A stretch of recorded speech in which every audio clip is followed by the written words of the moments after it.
Hello guys, good morning সবাইকে। তো তোমরা সবাই কেমন আছো? তো আমি নতুন নিউ মিনি ব্লগ নিয়ে চলে এলাম। তো আজকে আমি করব রান্না। তো এখানে কেরিয়া পাতা, চানাচুর, পেঁয়াজ কুচি, কাজু কিশমিশ আমার রেডি করা হয়ে গেছে। তো আজকে আমি বানাবো সুজির উপমা।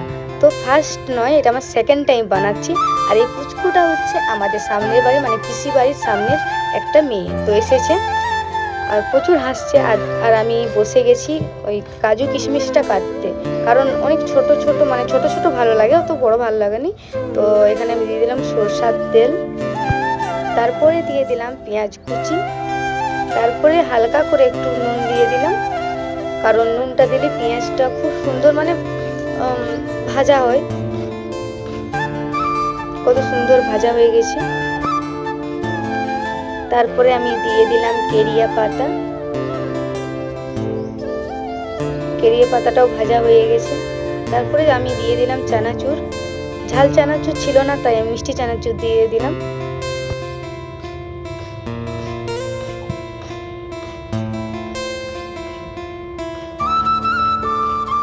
তারপরে একটু নেড়ে নেড়ে নেড়ে নেড়ে হয়ে গেল, কত সুন্দর ভাজা হয়েছে। তারপর জল দিয়ে দিলাম। জানি না, সেকেন্ড টাইম করছি, কেমন হবে কি জানি না। তারপরে দিয়ে দিলাম লঙ্কা গুঁড়ো, তারপরে দিলাম চিনি, তারপরে নুন, তারপরে একটু হালকা করে হলুদ গুঁড়ো দিতে হবে। তারপরে কত সুন্দর দেখুন।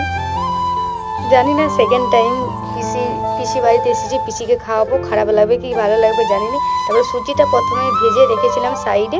সুজিটা মানে পরিমাণ মতন জল দিতে হবে। তারপরে সুজিটা, জলটা ফোটার পর একটু হালকা টানার পর একটু সুজিটা দিতে হবে। তবে কত সুন্দর হয়েছে গাইস, দেখুন। ঠিক আমি জানি না বানাতে, সেকেন্ড টাইম তো জানি না, বাট পরে আমি শিখে যাব ভালো করে বানানো। এটা ফার্স্ট তো, তাই। আর কেমন লাগলো তোমাদের এই ছোট্ট মিনি ব্লগটা, তোমরা সবাই কমেন্টে জানাবে। তো তারপরে আমি করে নিলাম চা, কারণ পিসি খুব সকাল সকাল চা খাই, চা না হলে পছন্দ হয় না। তারপর চা চিনি দিলাম, তারপরে একটু জলটা ফুটতে, তারপরে দিয়ে দিলাম চা গুঁড়ো, চা পাতা, তারপরে আদা দিলাম একটুকু।